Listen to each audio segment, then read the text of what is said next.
warahmatullahi wabarakatuh. Perkenalkan kami mahasiswa dari program Studi Hukum Pidana Islam semester 3 Fakultas Syariah Institut Agama Islam Negeri Ambon. Kami membuat video ini untuk memenuhi tugas mata kuliah peradilan di Indonesia yang dibawakan oleh Pak Syafan Putrena.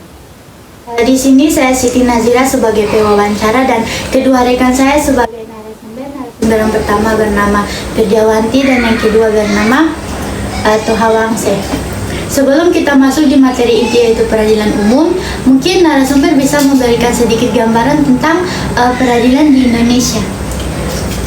Mengenai peradilan di Indonesia. Di Indonesia sendiri, badan peradilan tinggi adalah Mahkamah Agung. Sedangkan badan peradilan yang lebih rendah yang berada di bawahnya dibagi menjadi 4 bagian. Yang pertama ada peradilan umum, kemudian peradilan militer, peradilan agama, dan juga peradilan tata usaha negara. Pembahasan kali ini akan lebih fokus pada badan peradilan umum. Dalam ruang lingkup peradilan umum, setelah Mahkamah Agung terdapat pengadilan tinggi dan pengadilan negeri. Pengadilan tinggi berkedudukan di ibu kota provinsi dengan daerah hukum meliputi wilayah provinsi. Kemudian tugas dan wewenang pengadilan tinggi mengadili perkara, pidana, dan perdata pada tingkat banding.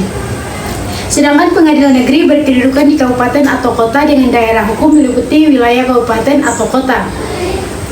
Kemudian tugas dan wewenang pengadilan negeri adalah memeriksa, mengadili, memutuskan, dan menyelesaikan perkara pidana dan perdata di tingkat pertamanya. Bisa dibilang dalam pengadilan negeri itu memeriksa tentang fakta-fakta hukum yang terdapat dalam suatu peristiwa. Oke, di sini saya ada beberapa pertanyaan. Yang pertama, peradilan umum itu didirikan sejak tahun berapa?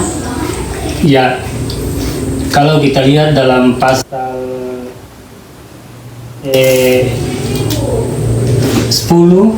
Undang-Undang Nomor 14 Tahun 1970, ada 4 pengadilan yang ada di Indonesia yang pada saat itu disahkan, yaitu pengadilan agama, pengadilan militer, pengadilan umum, dan pengadilan tata usaha negara.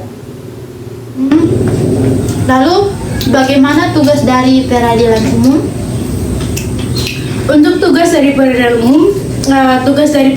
umum, itu yang pertama memeriksa, kemudian yang kedua mengadili, yang ketiga memutuskan, dan yang terakhir itu menyelesaikan perkara pidana maupun perkara perdata di tingkat pertama. Hal ini berdasarkan pada pasal 20 Undang-Undang Nomor 2 Tahun 1986. Dalam mengadili suatu perkara, berapa hakim yang dibutuhkan? Ya, dalam mengadili sebuah perkara, hakim dibutuhkan itu ada 3. Dan jika dalam kesempatan memutuskan perkara itu 2 hakim bersepakat pada satu pihak, maka pihak itulah yang menang. Apakah ada syarat-syarat dalam pengangkatan hakim dan hakim sendiri itu diberhentikan karena apa? Untuk syarat sendiri, dalam pengangkatan hakim, seorang hakim itu harus berusia paling rendah 40 tahun dan berpengalaman paling singkat 5 tahun sebagai ketua, wakil ketua pengadilan negeri, atau 15 tahun sebagai hakim pengadilan negeri. Sedangkan untuk pemberhentian hakim itu karena pertama permintaan sendiri, kemudian sakit secara jasmani atau rohani secara terus menerus, kemudian telah berumur 65 tahun bagi ketua di pengadilan negeri dan 67 tahun bagi ketua di pengadilan negeri. Lalu jika dalam sebuah perkara di pengadilan negeri pihak terdakwa tidak mendapatkan keadilan, bagaimanakah cara penyelesaiannya?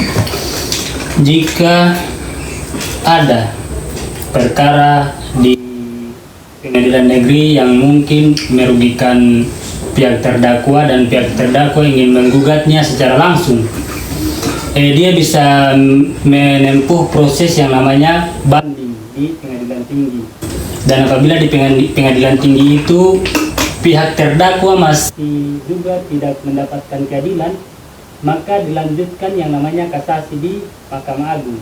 Tetapi jika di Mahkamah Agung ini sang terdakwa masih merasa bahwa keputusan yang diambil itu masih merugikannya, maka bisa ditempuh jalur yang lebih lanjut yang dinamakan peninjauan kembali. Ya, itulah hasil podcast peradilan umum.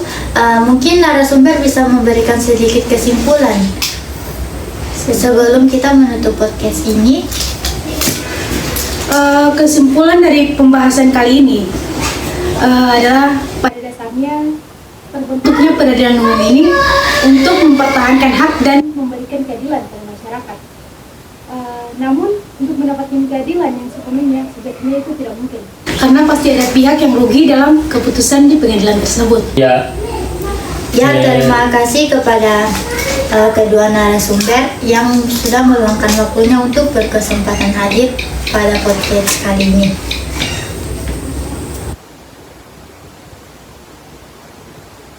ya mungkin itu saja hasil podcast dari kami kelompok 4 tentang peradilan umum.